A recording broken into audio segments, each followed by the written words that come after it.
Rated everyone. Hey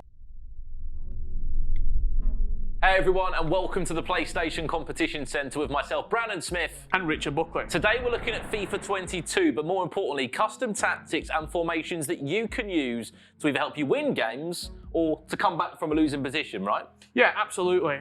We're using Man City as the guinea pigs in this situation. They're going to be the team that we are using for winning, if you need a tactic or an instruction, if you're trailing in a game, or just how to start the match. And that's where we're going to start with my particular formation, tactics, and instructions I would use on a team like Manchester City. Firstly, it's a 4-3-2-1.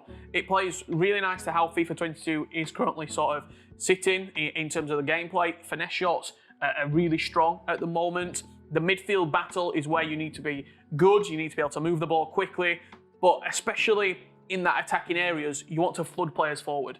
And that is what we've got right here. If we look at the tactics, it's very balanced. If I go into a game and I've started 0-0, I don't want to show my opponent my hand. I don't want to say to him, I'm playing really attacking or I'm playing really defensive. It's relatively neutral. And I sort of react to how they're playing.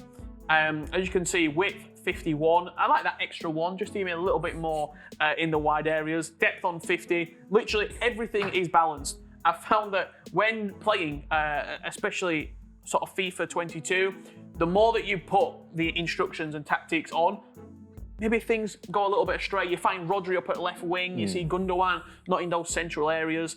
The only big change that I've made, which I know a lot of the pros are using, and me personally, I've had really good success with this on Ultimate Team, fullbacks on stay back while attacking. However, a new instruction this year in FIFA 22 is the defensive positioning. You can either have it on step up or on stick to position. I use both centre-backs on step up. This means that they will attack the ball. They'll step up and try and get in front of the central striker, nick the ball off his toe. It means that your defence isn't dropping deep, not allowing finesse shots to be sort of had freely from your opponent, and you can really press the opposition higher up the pitch. And that surprises me as well, because you've got balance. There's so many ways you can change your team around with custom tactics and player instructions. So if you're in a winning position, surely you're changing things, right? We certainly are, and that's why we're going to a 4-2-3-1. Very defensive formation. This could be an attacking formation. This could be your normal formation.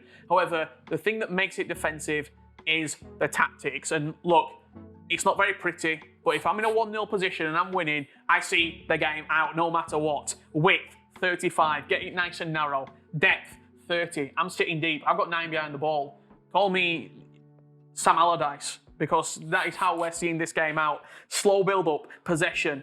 Look at the corners and the free kicks. Nobody's going in the box. I'm playing short, I'm knocking it around, and I am seeing out this win no matter what. Okay, well, I've got one for you as well, Richard, and for everyone at home as well. If I'm losing a game, and I've done this before, 2 or 3 down, it often does happen, I've just got to go for the game. Into my sort of custom tactics that I go for, it's a case of constant press from the get-go. Everybody's forward with the bars sort of going through the roof completely. You can see this now, 85 depth. Everyone's going for the ball. Fast build-up. Basically, everyone's in the box, and the press is relentless. You cannot get out of it. And in terms of the little player instructions, for me, it's a case of Mahrez, Jesus, they've got to stay forward, they've got to stay up on that top of the field. Cancelo and Grealish, stay wide and stay high. And for me, that's a formation that often works. And between us, Richard, we've been able to find 3 different ways to play FIFA 22 to help you guys at home, depending on what position you are in a game of FIFA 22 this year. And also, don't forget that if you fancy trying your chances at some FIFA on the PlayStation Competition Centre, you can get yourselves involved via the PS4 Events tab or online at the PlayStation Competition Centre, where you can win some prizes such as cash, FIFA points, or even some in-game avatars. So make sure you get yourselves involved. But for now, it's a goodbye from us, and we'll see you again very soon here on the PlayStation Competition Centre. PlayStation